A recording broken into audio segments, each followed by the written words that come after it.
So ప్రధానంగా చూసుకుంటే ఇప్పుడు ఆల్రెడీ ఇష్యూ నడుస్తూనే ఉంది. అసలు ఆవిడ మాత్రం నాకేం సంబంధం లేదు. నాకసలు దీంట్లో వీళ్ళు ఇంత చేస్తున్నారని తెలీదు అని కూడా ఆమంటుంది. బట్ ఇక్కడ చూస్తేనేమో వాళ్ళు బాధితులు మొత్తం ప్రముఖ ఛానెల్స్ చుట్టూ కూడా తిరుగుతున్నారు. సో దీని మీద అసలు మీ ఒపీనియన్ ఏంటి సార్? ఇప్పుడు నేను చూశాను. మ్యాక్సిమం చాలా ఛానల్స్ కూడా ఇంటర్వ్యూ ఇచ్చాను. అవును. ఓకే. నేనేమంటున్నానంటే ఒక అమాయకుల్ని ఇది రోజుకి బలైపోతూనే ఉన్నారు. అధిక వడ్డీ ఆశ చూపి మైక్రో ఫైనాన్స్ లాంటివి మీకు ఎక్కువ వస్తుందని చెప్పి ఎక్కడో ఏదో ఒక చోట ఏదో ఒక గిఫ్ట్ అనో లేకపోతే ఇంకోటనో ప్రతి వాళ్ళు రోజుకి మోసపోతూ మేము మోసపోయామని వస్తున్నారు. దాంట్లో కూడా ఈ స్కామ్ ఒకటి. ఈ స్కామ్లో మంగ్లీ గారు ఉన్నారు అనేది వాళ్ళ వాదన. అంటే మంగ్లీ గారు ఉన్నారు అంటే మంగ్లీ గారు తీసుకున్నారు, మంగ్లీ గారి బ్రదరు, ఇక వీళ్ళంతా కలిపి అయితే తీసుకున్నారు.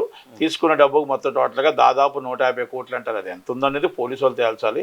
సిఐడిలో కూడా ఇంతకుముందు కేసు ఉంది. మొత్తం అందరి దగ్గర డబ్బు కలెక్ట్ చేశారు. మాకు కూడా ఏదో నెలకు ఆదాయం వస్తుంది కదా అనే ఉద్దేశంతో పాప చాలా కట్టికి పేదవాళ్ళు పెట్టుకున్నారు. ఇలా మోసపోయేది కట్టికి పేదవాళ్ళే. ఉన్న వాళ్ళని వీళ్ళు మోసం చేయరు. వీళ్ళు బాగా ఉన్న వాళ్ళని బ్యాంకులను దోచుకుంటారు వాళ్ళు. ఈ లేని వాళ్ళు పాపం లేని వాళ్ళందరినీ ఏంటంటే ఆశ చూపి వాళ్ళ మేము దెబ్బేసేస్తారు. ఓకే, తప్పలేదు దాంట్లో. అయితే నేను ఇంకోటి ఏమంటున్నానంటే, నేను మంగ్లీ గారు ఆమె మాట్లాడే మాటల్లో నాకు ఏ తప్పు లేదు, ఏ పాపం లేదు, నేను నాకు ఏ సంబంధం లేదు అంటుంది ఆమె. వాళ్ళ బ్రదర్ ఎందుకున్నాడు?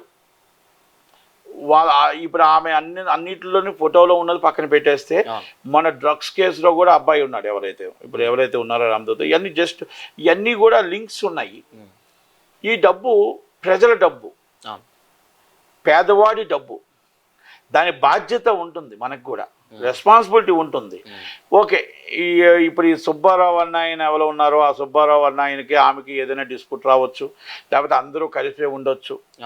ఎందుకంటే నేను ఆ అబ్బాయి ఎవరైతే రామ్దూత్ ఎవరు ఉన్నారు కదా, ఆ అబ్బాయి నువ్వు ఇంటర్వ్యూ కూడా చూశాను. ఆ అబ్బాయి ఇంటర్వ్యూ ఏం చెప్తున్నాడు? ఈ సుబ్బారావు గారు ఇంకొక ఆయన రమాకాంత్ రెడ్డి అన్న ఇద్దరు ఫ్రెండ్స్. అంటే ఇదంతా కలిపి ఒక గ్రూపే. ఆ గ్రూప్లో ఏదో లావాదేవీలు వచ్చి ఆ అబ్బాయి బయటకు వచ్చి ఉండొచ్చు. ఆ సుబ్బారావు నాయన తప్పులేదు, బాధితుల తరపు నుంచి రావచ్చు. కానీ ఇప్పుడు సుబ్బారావు అయినా రమాకాంత్ రెడ్డి అవ్వచ్చు, ఇంకోటి అవ్వచ్చు. కానీ బాధితులు అయితే అన్యాయం అయిపోయారా? బాధితులు నాశనం అయిపోయారా? బాధితుల డబ్బులు అయిపోయి రోడ్డు మీద ఎండనక వాననక ఆ ఎండలో కూర్చొని కన్నీళ్ళు పెట్టుకొని కూర్చుంటే పోలీసు వాళ్ళు ప్రవర్తన ఎలా ఉందంటే, సెలబ్రిటీస్కి వచ్చి స్వాగతం పలుతూ లోన కూర్చోబెట్టారు. డబ్బిచ్చి కంప్లైంట్ ఇవ్వడానికి వచ్చిన బాధితులను వచ్చి ఎండలో పాపం రోడ్డు మీద నించోబెట్టారు. ఆయన మాట్లాడే మాటల్లో సీఏ గారు రామకృష్ణ గారు అని చాలా బాగా మాట్లాడాడు. ఆయన రూల్స్ అండ్ రెగ్యులేషన్స్ మాట్లాడాడు, చట్టం ఏంటో చెప్పాడు. కానీ చట్టం ఇంకొకటి కూడా చెప్తుంది. చట్టం ఏమంటుందంటే, కాగితం మొక్క ఇచ్చినా మీరు తీసుకొని ఆ కంప్లైంట్ కాపీ జీడీ ఎంటర్ చేసి రిసిప్ట్ కూడా ఇవ్వాలని పెట్టారు. మరి ఆ రిసిప్ట్ ఇస్తున్నారో లేదో నాకు తెలియదు. కానీ అది లీగల్ ఒపీనియన్కి పంపించి కోర్టు వారి ద్వారా చేయాలా, లేకపోతే ఇంకోటి చేయాలా, సివిల్ డిస్ప్యూట్ వస్తుందా, ఇంకో డిస్ప్యూట్ వస్తుందా అనేది రిటర్న్గా మనం మళ్ళీ మెసేజ్ రూపంలో క్లోజ్ చేయాలనేది తెలంగాణ పోలీసు పెట్టిన ఇంతకుముందు. అవన్నీ మారిపోయాయి ఆ రూల్స్ ఏమైనా? లేకపోతే ఎఫ్ఐఆర్ చేయకూడదని ఏమైనా కోర్టు ఏమైనా ఇచ్చిందా? లా ఏమైనా మార్చారా? రాజ్యాంగం ఏమైనా మార్చారా? మీరే రూల్స్ చెప్పారు సీఏ గారు. పంజాగుట్ట రూల్స్ అంటే తెలంగాణ పోలీసు రూల్సే ఉంటాయి, చట్టం రూల్సే ఉంటాయి. లా ఏం చెప్తుందో చట్టం అదే చెప్తుంది. ఆ పాప ఆ అమాయకుల్ని అక్కడ కూర్చోబెట్టి మీరు ఒక సెలబ్రిటీస్ తీసుకొచ్చి ఆమె ఇచ్చిన కంప్లైంట్ కూర్చోబెట్టి మీరు మాట్లాడారు. వాళ్ళని లోనకు కూడా రానివ్వలేదు. ఓకే, ఆ అడ్వకేట్ గారిని మీరు వచ్చి ఆయన ఏదో తాగి వచ్చాడు అంటున్నారు, మీరు అన్నారు, బీట్ ఎనర్జీ చేశారు. నో ప్రాబ్లం, తప్పు చేయలేదు, తప్పు అది కన్ఫర్మ్ మీరు చేశారు. కానీ బాధితుల దగ్గర నుంచి మీరు ఎందుకు ఫిర్యాదు తీసుకోలేదు? బాధితుల మీద నుంచి మీరు బాధితులు తీసుకోకుండా ఆమె దగ్గర నుంచి మీరు ఎందుకు ఫిర్యాదు తీసుకున్నారు? అలా వచ్చారు. మీకు ఇంకొకటి కూడా ఉంది. ఈ కాజ్ ఆఫ్ యాక్షన్ ఇది కాకపోతే transfer to another police station, అంటే ఎక్కడ వస్తుందో అక్కడికి ట్రాన్స్ఫర్ చేయాల్సిన బాధ్యత మీకు ఉంది కదా. మరి ఇవన్నీ పోలీసుగా మీకు తెలియదా? ఒక సీఏగా మీకు తెలియదా? ఒక అడ్వకేట్ని తిట్టకూడదని మీకు తెలియదా? ఒక అడ్వకేట్ని మాట్లాడకూడదని మీకు తెలియదా? ఒక అడ్వకేట్ రూల్స్ అండ్ రెగ్యులేషన్స్ అన్ని మీకు తెలియదా? అంటే నేను ఎందుకు అడుగుతున్నా అంటే, లా అంటే ఏంటి, చట్టం అంటే ఏంటి? మీకు ఎంత హక్కు ఉందో లాకు కూడా అంతే హక్కు ఉంది అవును. కదా. అల్టిమేట్ చట్టానికి ఏమో లోబడే ఉండాలి. చట్టం ఎవరి దగ్గరికి వెళ్తుంది? లా దగ్గరికి వెళ్తుంది. లా వెళ్ళి జడ్జి గారి దగ్గర నుంచి ఉంటుంది. జడ్జి గారు ఇచ్చిన తీర్పుకు చిరస వహించాలి మనం. జడ్జి గారు ఇచ్చిన తీర్పును మనం చిరస వహించాలి. మీరు ఎంత ఎలాగోలాగా మాట్లాడుతున్నారు, మీకే అన్ని రూల్స్ తెలిసినట్టు మాట్లాడుతున్నారు. చట్టం మీకే వచ్చినట్టు, చట్టం కోసం మీకు తెలుసుకోవాలి అన్నారు. ఎస్, చట్టం కోసం తెలుసుకోవాలి. బాధ్యతలు రోడ్డు మీద కూర్చోబెట్టమని చట్టం చెప్పలేదే. బాధ్యతలు రోడ్డు మీద తిట్టమని చట్టం చెప్పలేదే. ఎవరైతే అక్యూజ్డ్ ఉన్నారో అక్యూజ్డ్ లోన్ కూర్చోబెట్టమని చెప్పలేదే. ఆయన కంప్లైంటెంట్ నడి రోడ్డు ఎండలో కూర్చున్నాడు, అక్యూజ్డ్ లోన్ ఉన్నారు. మరి ఇది ఎంత దాకా కరెక్ట్? అంటే కూర్చున్నారు అంటే ఇది పోలీసుల అంటే పోలీసులు దానికి వచ్చింది ఏంటంటే బయట ఇప్పుడు ఏం టాక్ వచ్చింది తెలంగాణలో, సామాన్యుడికి న్యాయం జరగదు. సామాన్యుడికి మాకు ఇగో ఈ సెలబ్రిటీకి పోలీసులు ఉన్నారు, పొలిటికల్ లీడర్స్ ఉన్నారు, మీరు వాళ్ళని ఏమైనా అన్నారంటే మిమ్మల్ని లోన్ వేసేస్తాం అన్నంత భయభ్రాంతిని మీరు చేశారు పంజాగుట్ట పోలీస్ స్టేషన్లో. Is right? ఇది న్యాయమా అని అడుగుతాం. కోట్లాది రూపాయలు ఇలాంటి మైక్రో ఫైనాన్స్ మీరు ఇలాగే పనిచేసుకుంటూ వెళ్తే, మైక్రో ఫైనాన్స్ ఇలాంటివి జరిగితే పేద ప్రజలను ఎంతో మందిని మోసం చేస్తూ ఉంటూనే ఉంటారే. వాళ్ళ బాధితుల పక్షాన్ని మీరు ఉండాలా? బాధితులు మోసం చేసిన పక్షాన్ని మీరు ఉంటారా? యాజ్ ఎంక్వైరీ చేసి మంగిలి గారు ఉన్నారా, ఇంకొకరు ఉన్నారా, మీరు ఎంక్వైరీ చేయండి. యాజ్ ఇన్వెస్టిగేషన్ రిపోర్ట్ ప్రకారం నేను దానికోసం వెళ్ళట్లా. కానీ బాధితుల పక్షాన మన అన్యాయం అయింది. అది రామదూత్ గారు తీసుకున్నారా, రమాకాంత్ రెడ్డి గారు తీసుకున్నారా, మంగిలి గారు తీసుకున్న ఇన్వెస్టిగేషన్లో తేలుతుంది. కానీ రెస్పెక్ట్ అనేది బాధితులకి మనం భరోసా ఇవ్వాల్సిన బాధ్యత ఉంది. బాధితుల డబ్బు మీకు వస్తుందమ్మా అని భరోసా ఇచ్చి వాళ్ళు తీసుకొచ్చి మనం అరెస్ట్ చేసే బాధ్యత, ఇన్వెస్టిగేషన్ చేసే బాధ్యత తెలంగాణ పోలీస్ మీద ఉంది. మరి వాళ్ళ పొలిటికల్ లీడర్స్ ఉన్నారని, వాళ్ళ వెనకాల జగన్మోహన్ రెడ్డి గారు ఉన్నారని, వాళ్ళ వెనకాల కేసీఆర్ గారు ఉన్నారని, వాళ్ళ వెనకాల కేటీఆర్ గారు ఉన్నారని, వాళ్ళ వెనకాల రేవంత్ రెడ్డి గారు ఉన్నారని మీరు ఇలాంటి పేద ప్రజలందరూ దగ్గర డబ్బులు దండుకున్న వాళ్ళందరినీ మీరు సెలబ్రిటీలు వదిలేస్తే పరిస్థితి ఏంటి? మీరు ఎంక్వైరీ చేస్తేనే కదా ఎవరున్నారని తేలుతుంది. మీరు చేసే ఎందుకు ఈ మాట ఎత్తవలసి వచ్చిందంటే, మీరు పంజాగుట్ట పోలీస్ స్టేషన్లో మీరు ఇచ్చిన ఇంటర్వ్యూలో భయభ్రాంతులు అయ్యారు బాధితులు. అమ్మో పోలీస్ స్టేషన్ రావద్దురా, అమ్మో పోలీస్ స్టేషన్గా అడగొద్దు, డబ్బు పోయినా పర్లేదు, మనం చచ్చిపోదాం కావాలంటే. పోలీస్ స్టేషన్కి వెళ్తే మన మీద కేసు పెడతారు బిడ్డ, మనల్నే కొడతారు బిడ్డ. ఆ భయభ్రాంతులు మీరు చేశారు కదా. ఆ ఇంటర్వ్యూలో మాకు సంబంధం లేదంటే, తెలంగాణలో ఎక్కడైనా బాధితులకు అన్యాయం జరుగుతున్నప్పుడు మీరు తీసుకోవాల్సిన బాధ్యత, రెస్పాన్సిబిలిటీ ఉంది. కాజ్ ఆఫ్ యాక్షన్ మనం అక్కడ కాకపోతే లొకేషన్ ఎక్కడ వస్తుందో ఆ లొకేషన్కి కన్సర్న్ పోలీస్ స్టేషన్ ట్రాన్స్ఫర్ చేసే రెస్పెక్ట్ మనకు ఉంది అనేది మనం తెలుసుకోగలగాలి. చట్టం మీరు చెప్పారు, ఒకటో క్లాస్ చదవని వాడిని, లా తెలియని వాడిని, చట్టం తెలియని వాడిని, ఒక సామాన్యుడికి నాకు తెలిసింది మీరు చదువుకున్నవారు, మీరు సీఏగా చేస్తున్నవారు, బుక్కులు చదువుతున్నవారు, మరి మీకు తెలియదా అని అడుగుతున్నా. లా అంటే ఏంటో, లాయర్ గారు అంటే ఏంటో, జడ్జి గారు అంటే ఏంటో, సామాన్యుడు వ్యక్తి అంటే ఏంటో, తెలంగాణ పోలీస్ అంటే ఏంటో, చట్టం అంటే ఏంటో మీకు తెలియదా రామకృష్ణ గారు అని అడుగుతున్నా. మీరు మంగ్లీ గారిని తప్పించడానికి మాట్లాడారా? మంగ్లీ గారితో మీరు రెస్పెక్ట్ ఇవ్వడానికి మాట్లాడారా? మంగ్లీ గారిని మీరు మామూలుగా బాధితులను భయపించడానికి మాట్లాడారా అనేది ప్రజల్లోకి అర్థమవుతుంది. ఈరోజు యాజిటేషన్ దేశం అంతా కూడా, ఈరోజు నేను చాలా చూశాను యూట్యూబ్లో, ఆల్ అడ్వకేట్స్ అని మొత్తం టోటల్గా కూడా పెద్ద రెవల్యూషన్ లేగిస్తుంది. ఎందుకంటే ఎందుకు లేచిందంటే ఇంకా వాళ్ళు సీరియస్గా తీసుకుంటే ఇంకా చాలా పెద్దగా వెళ్తుంది.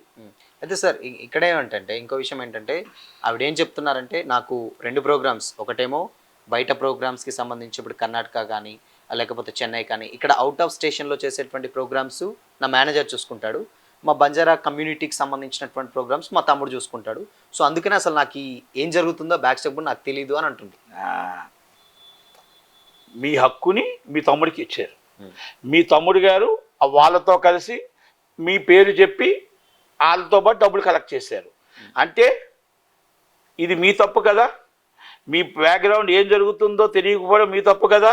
ఇవన్నీ ఒకటి పెడితే, రెండో విషయం మంగ్లీ గారు, మీరు ఒక అమ్మాయి, మీరు ఒక ఆడబిడ్డ, మీరు బంజారా బిడ్డ అని చెప్తున్నారు. మేమంటే గౌరవిస్తాం సోదరి, మీరంటే మీరు అంటే అభిమానం ఇస్తాం సోదరి. కానీ ఒక ఆడబిడ్డ మీద మళ్ళీ నింద, ఆ అమ్మాయి లేదు మీ దగ్గర, ఆ అమ్మాయి మీద ఒకవేళ అన్నాడు అనుకో, ఏమైనా అయిందనుకో, ఆ అమ్మాయిని మీరు ఆ అమ్మాయి మీద నిందేయడం కరెక్టా? ఒక ఆడబిడ్డ శ్రీముఖి మీద మీరు క్రష్ ఉంది అంటే అర్థం ఏంటమ్మా? ఒక ఆడబిడ్డ మీద తప్పుడు సమాచారం, అది నిజ సమాచారమో ఏ సమాచారమో తెలియదు, ఈమె సేవ్ చేయడానికి సార్. అంటే అది ఆయన మీద రూమర్స్, ఆయన రూమరు, ఆయన అని ఉన్నాడా లేదా, ఆ అమ్మాయి అక్కడ ఉండుంటే స్పాట్లో మాట్లాడవచ్చు. లేకుండా ఆ అమ్మాయిని మీరు తీసుకురావడం, ఆ అమ్మాయి క్రష్ ఉంది, ఆయన బిగ్ బాస్కి వెళ్ళాలనేది ఆయన ఇష్టం. ఆ అమ్మాయి క్రష్ ఉందంటే ఆయన మాట్లాడుకుంటాడు, నీకేం సంబంధం తల్లి? నువ్వు ఈ బాధ్యతల దగ్గర నుంచి పక్కదావ పట్టించడానికి మళ్ళీ ఇది తీసుకురావడం ఎంత దాకా కరెక్టు? ఇది మీకు బాధ అనిపించట్లేదా? ఒక ఆడబిడ్డగా మీరు ఏడుస్తున్నారే, నన్ను ఎందుకు ఏడిపిస్తున్నారో అని అడుగుతున్నప్పుడు మీకు ఒక ఆడబిడ్డని మీరు తీసుకొచ్చి క్రష్ ఉంది అని అడిగితే అది నిజమో అబద్ధమో తెలియకుండా ఒక ఆడబిడ్డ మీద నిందేయడం ఎంత దాకా కరెక్టు? ఒకవేళ ఇన్ కేస్ ఆ అమ్మాయిని ఆయన అన్నాడే అనుకోండి, అది ఆ అమ్మాయి కేసు పెట్టాలి. లేకపోతే నిజంగా మీరు అక్కడే లాగా ఒకటి కొట్టాలి, నా దగ్గర ఒక ఆడబిడ్డ ముందు మాట్లాడతావా నువ్వు అని అడగాలి. అడగకుండా మీరు చెప్పారే అంటే మీకు గొడవ అయిన తర్వాత ఆ అమ్మాయి కోసం బయట పెట్టారు కనుక ఇది మీరు దీన్ని ఎప్పుడైతే తప్పుదో పట్టించడానికి ప్రయత్నం చేస్తున్నారు. ఇది సజ్జనార్ గారి దగ్గరికి వెళ్ళారు, అడిషనల్ డీజీపీ గారి దగ్గరికి వెళ్ళారు, ఎంక్వైరీ చేసి తేల్చాలి. నేను ఇన్వెస్టిగేషన్ కోసం నేను తప్పు పట్టట్లే, ఇన్వెస్టిగేషన్ ఇస్ గోయాన్. కాకపోతే ఈ ప్రెస్ మీట్లో బాధితుల్ని సైడ్ చేసేసి, బాధితుల పక్షాన ఉన్న వాళ్ళని భయపెట్టేసి, బాధితులు ఇంకా స్టేషన్ చుట్టూ రాకుండా మనం ఏదో చేస్తే ఏదో అయిపోద్దని బెదిరిస్తున్నారు అనేది వాస్తవంగా అర్థమవుతుంది. ఇది మంగ్లీ గారికి ఇది కరెక్ట్ కాదేమో. మీరు ఇన్వెస్టిగేషన్ చేయమన్నారు, బాగుంది. ఒక అమ్మాయిని తీసుకొచ్చి ఆ అమ్మాయి క్రష్ ఉంది ఇవన్నీ అన్నాడు అంటే మీరంతా ఒకటే ఫ్రెండ్సే, మీకు బాగా పరిచయాలు ఉన్నాయి, మీకు సుబ్బు అన్న బాగా ఫ్రెండే అంటే మీకేదో తేడా వస్తేనే మీరు బయటకు వచ్చారు. ఆయన బయటకు వచ్చాడు, మీ దగ్గర లావాదేవీల్లో తేడా వచ్చింది అనేది వాళ్ళ మాటల్లో అర్థమవుతుంది. కనుక పోలీసు వారు ఇవన్నీ కూడా ఒకసారి ఇన్వెస్టిగేషన్ చేసి ప్రజలకు అర్థమవుతుంది, ఆమె మాటల్లోనే ప్రజలకు అర్థమవుతుంది. కనుక బాధితులకు న్యాయం చెయ్యాలా? బాధితులకు మనం గట్టిగా న్యాయం చేయకపోతే రోజుకు ఒక మైక్రో ఫైనాన్స్ పుడుతూ ఉంది, రోజుకొకరు మోసపోతూ ఉంటారు. తెలంగాణ ప్రజలు, ఆంధ్ర ప్రజలు రోజు రక్తం తాగుతూ ఉంటే, ఎవడో ఒకడు కోటీసుడు అవుతూ ఉంటే వాళ్ళు రోడ్డు మీద కన్నీరు పెట్టుకొని ఏడ్చుకుంటూ రోజుకి ఈ పూట కూలి ఆ పూట చేసుకుంటూ పిల్ల పెళ్ళికనో బాబుకు ఉద్యోగం గానో పెద్ద అయితే మనకు రూపాయి డబ్బులు వస్తాయనో ఆదాయం వస్తుందనో ఆశపడి చేసే ఆ పేదవారి కోసం ఎవరు అండగా ఉంటారు? మీరే పోలీసులే రక్షక భటులే మీరు మామూలుగా మీరు భయపిస్తే ఇంకెవరి కాడికి వెళ్ళాలి? వాళ్ళ జీవితాలు ఎవరికి చెప్పుకోవాలి? కనుక ఆ పోలీస్ ఇమ్మీడియట్లీ సీఎం మీద ఈజ్ యాక్షన్ తీసుకోవాలి, వెరీ సీరియస్గా యాక్షన్ తీసుకోవాలి. ఎందుకంటే మనం ఒక డ్రెస్ వేసుకున్నప్పుడు, మనం ఒక ప్రమాణ స్వీకారం చేస్తున్నప్పుడు, ఆ ప్రమాణ స్వీకారం చట్టానికి లోబడి మనం ఏవైతే మాట్లాడుకుంటున్నామో, మనం ఏదైతే మనకు ట్యాక్స్ కడుతున్నారో, మీ జీతాలు తీసుకుంటున్నారో, మనం ఆ ప్రజల బాధితులను తీసుకొచ్చి మనం కూర్చోబెట్టి అవసరం అయితే వాళ్ళ దగ్గర మనం ఒక మనిషిని కూర్చోబెట్టి వాళ్ళ కంప్లైంట్ రాసి ఆ సంతకం పెట్టించుకొని వాళ్ళ దగ్గర నుంచి తీసుకొని జీడీ ఎంట్రీ చేసి ఆ తర్వాత మన పై ఆఫీసర్లతో మాట్లాడి, పై ఆఫీసర్లు కూడా కోర్టు పర్మిషన్ తీసుకోమంటే కోర్టు వారు పర్మిషన్ తీసుకొని కేసు రిజిస్టర్ చేసి ఇన్వెస్టిగేషన్ చేయాలి. ఒకవేళ ఇన్ కేస్ జీడీ ఎంట్రీ చేసిన తర్వాత కూడా ఇది మన లొకేషన్ రాదు, కాజ్ ఆఫ్ యాక్షన్ రాదు అనుకుంటే అది సిసిఎస్కి వస్తుందా, సిఐడికి వస్తుందా, లేదంటే కన్సర్న్ పోలీస్ స్టేషన్కి వస్తుందా, ట్రాన్స్ఫర్ చేయాలి. అంతే తప్ప ఇది మా స్టేషన్కి రాదని స్టేషన్ బయటనే ఎండలో నించోబెట్టి పంపించే రైటు మీకు లేదు. సిఏ గారు రూల్స్ అండ్ రెగ్యులేషన్స్ మీరే మాట్లాడారు, ఆ చట్టంలో ఇది కూడా ఉందనేది ఒకసారి చూసుకోండి.